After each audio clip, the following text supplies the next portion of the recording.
So, Dave Baxter, Mr. Hi. Avalanche City. Hi. My first question, how was your first show supporting the Dixie Chicks? Oh, it was really good. Yeah, it was amazing. It was awesome. I often gauge like how well a show does by how good the crowd is, like whether they enjoyed it, and they were into it. They like listened to me and laughed at my crappy jokes, and it was great. Did you have many Avalanche City fans, or were they mostly like Dixie Chicks fans? I mean, it was really hard to tell. I don't think that people would have bought tickets to come see us. I would be flattered if they did, but I don't know if they did. But definitely like got a bunch of new fans from it. Also, your first Sydney show tonight with the Dixie Chicks. Yeah. How does it differ from preparing for an arena show compared to an intimate show? I mean, hugely different. I don't know. I mean, the struggle with the arena shows is to make them intimate. So like, I don't really do the big hype thing very well. Like, I'm not like, yeah, everybody scream and shout. I like to try and tell stories and like interact a little bit. So that's always the struggle is when a room turns from like 100 people or 200 people into like 10,000. It can be hard to interact with them as much. What would you say the difference between like Kiwi crowds and Australian crowds are? Or would you say that was similar? No, they're not similar. It's funny, like Kiwi crowds are awesome, but we're very like reserved as like a country. We're not like really screamers and we don't like participate as well. Oh, okay.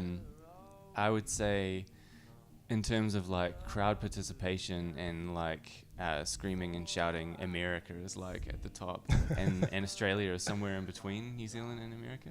Okay. Yeah. So it's been nearly 2 years since you've released We Are For The Wild Places. Yep. Has there been any new music that you've been working on since then? I guess it's yes and no.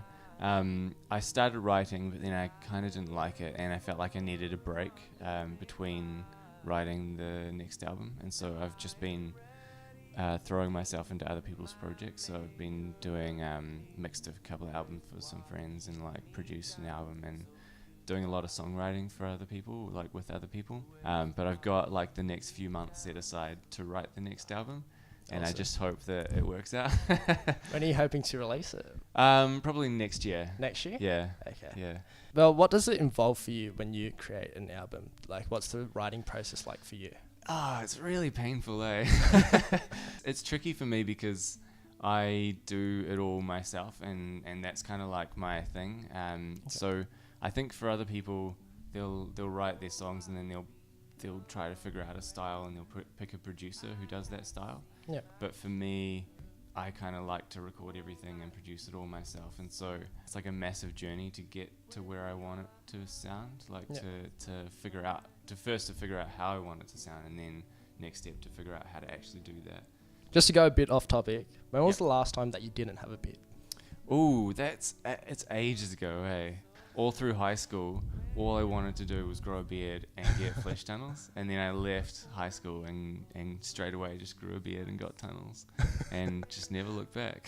How many years would you say? So, 14 years. Wow. Something like that. Like, okay. Yeah.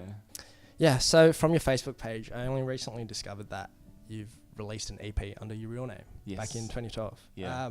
What was the inspiration behind that EP? I just had like a lot of depressing songs that didn't like fit Avalanche City, so I bundled them onto a EP and then released it under my own name. But it was sort of like a thank you kind of Christmas present to everyone who had like supported and shown my album to their friends and stuff like that. Would you be releasing any more music under Dave Baxter? Maybe, I don't know. It depends on if I've got any other depressing songs that I can't release as Avalanche City. Finally, other than touring with the Dixie Chicks this year, do you have any other plans for 2017? Yeah, so I just really need to like work on that. I've got tons of ideas floating around in my brain. It's been actually really good not writing because it's forced me to think about stuff rather than like just do it. Because I think on my last album, I would get up every day for like a year and walk into the studio and be like, what am I gonna do today? and it was kind of a painful process. So this time I've had almost like 6 to 9 months to like solidly think about what I want to do, and so I guess that's what I'll be doing this year. Okay.